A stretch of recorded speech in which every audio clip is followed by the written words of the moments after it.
নমস্কার, কেমন আছেন সবাই? ব্লগ বাই পূর্ণিমা চ্যানেলে আপনাদেরকে স্বাগত।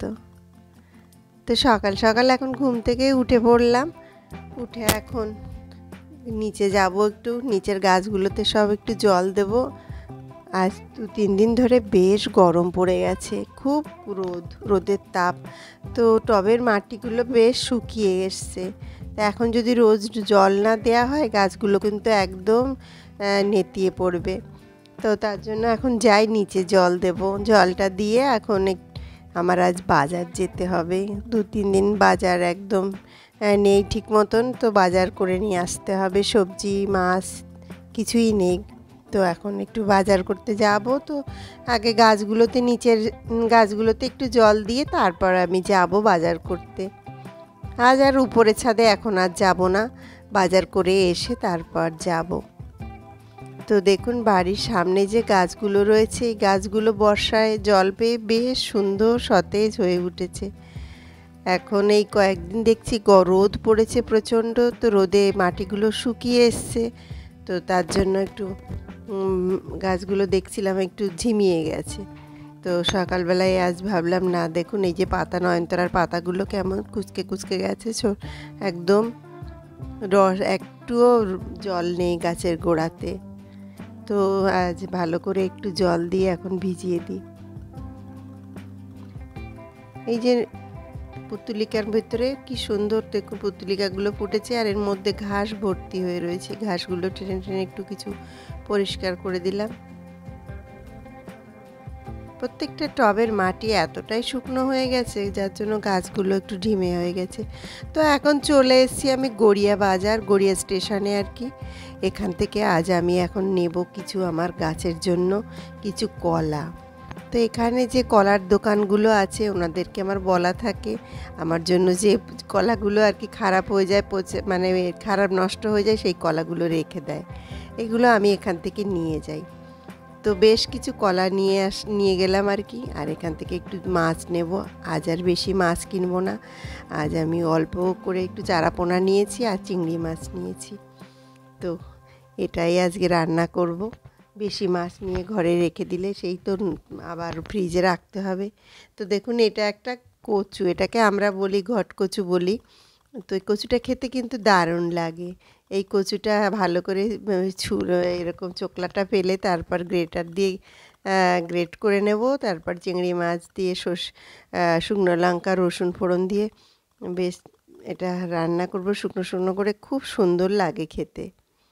তো এই চিংড়িগুলো দেখুন একদম হরিঙ্গা চিংড়ি, একদম জ্যান্ত। যদিও আজকে চিংড়িগুলো খুব ছোট, তো যাই হোক চিংড়িগুলোর এই যে মাঝখানে যে একটা ছোট সুতোর মতন থাকে নাড়িটা, এটা বের করে ফেলে দিতে হয়। প্রত্যেকটা চিংড়ির ময়লা থাকে, এটা খেলে পেট খারাপ করে। তো ধীরে ধীরে সব চিংড়িগুলো সব কেটে নিলাম।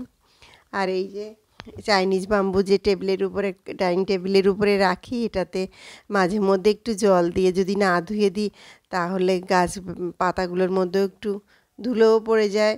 আর একটু ধুয়ে দিলে গাছটা বেশ সতেজ থাকে। তো অনেক কটা দিন এই জলটা পাল্টানো হয় না, তা ভাবলাম আজ একটু পাল্টিয়ে দিই। আর স্টোনগুলো ভেতরে রয়েছে, এগুলো একটু পরিষ্কার করে নিই। তো এগুলোকে ভালো করে ধুয়ে একটু পরিষ্কার করে দিই। অনেক কদিন এটা ধোয়া হয় না। তো বাজার থেকে তো আজ অনেক কলা নিয়ে এসেছি, পাকা কলা।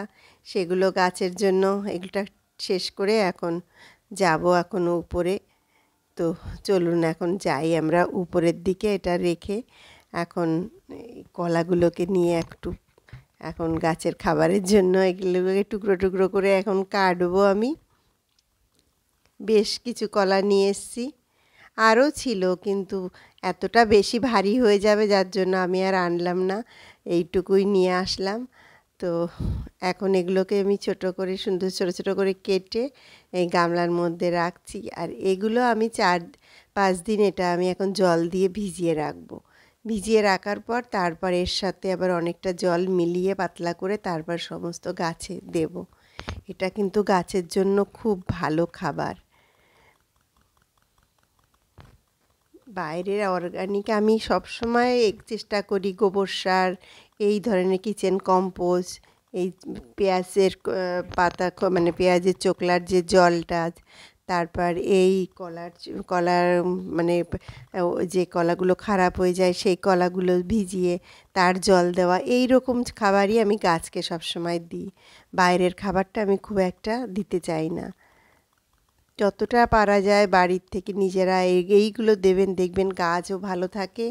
আর সে খাবারগুলো খেতেও তো আমার প্রচুর ফল হয়, আপনাদের দেখেছেন আমার ছাদ বাগানে ড্রাগন ফল, উচ্ছে, সবেদা প্রচুর হয়। আমি কিন্তু আলাদা করে বাইরের থেকে কোনো খাবার খুব কম দিই। 6 মাস অন্তর একবার বা 3-4 মাস অন্তর একবার একটু কি মিক্সার দিই, আর বাদ বাকিটা কিন্তু আমি এগুলোই দিই। তা দেখুন কত সুন্দর পুতুলিকাগুলো হয়েছে কালারে একদম। আর এটা দেখুন ডবল কালার, একটা ইয়েলো আর একটা হোয়াইট হয়েছে। এত মিষ্টি লাগে না এইগুলো ফুলগুলো দেখলে। আর দেখেন ড্রাগনগুলো কত সুন্দর ঝুলছে, প্রচুর ড্রাগন ফলে ফুলে আমার ছাদ বাগান তো একদম সবসময় ফলে। দেখুন কত কুড়ি এসছে, প্রচুর ড্রাগন গাছ আমার ছাদ বাগানে। এত ভালো লাগে আমার গাছ। আর ওই দেখুন সিঁড়ির 3তলার থেকে 3তলার উপরে ওঠার যে বাইরে যে সিঁড়িটা, সেখানেও আমার ড্রাগন গাছে প্রচুর ড্রাগনের কুড়ি এসে গেছে। এই কচু পাতাগুলো সেদিন কেটেছিলাম, ডাগাগুলো কেটে নেব, তো আর কাটা হচ্ছে না। তো এই মরা পাতাগুলো, এগুলো সমস্ত ছাদের যত পাতা, এগুলো আমি একটা বস্তার মধ্যে রেখে দিই। সেগুলো আবার আমার পাতা সার তৈরি হয়ে যায়। কোনো এই যে যত গাছপালা যা হয়, পাতা, উচ্ছে গাছ থেকে শুরু করে নানান ধরনের ফুল গাছ, এই পর্তুলিকা যখন নষ্ট হয়ে যাবে সমস্ত তুলে আমি একটা বস্তার মধ্যে রেখে দিই। আর দেখুন কত সুন্দর এখানে অপরাজিতা ফুলগুলো হয়েছে, কত সুন্দর থোকা থোকা, খুব সুন্দর। এই ফুলগুলো আমি একটু পরে তুলবো। জবা ফুলেরও সুন্দর ফুল ফুটেছে। তো কদিন বাড়িতে ঠিক মতন ছিলাম না, দেখুন মাটিটা ফেটে কি অবস্থা, একদম শুকিয়ে গেছে।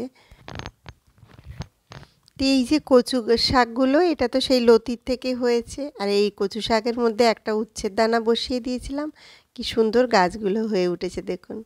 তো আজকের মতন ব্লগটা আমি এখানেই শেষ করছি। সুস্থ থাকবেন, ভালো থাকবেন। আমার ব্লগটি ভালো লেগে থাকলে প্লিজ একটি লাইক কমেন্ট করে আমার চ্যানেলটি সাবস্ক্রাইব করবেন। ভালো লাগলে প্লিজ শেয়ার করে দেবেন, সঙ্গে থাকবেন। আবারও একটা নতুন ব্লগে আপনাদের সঙ্গে দেখা হবে। সুস্থ থাকবেন, বাই।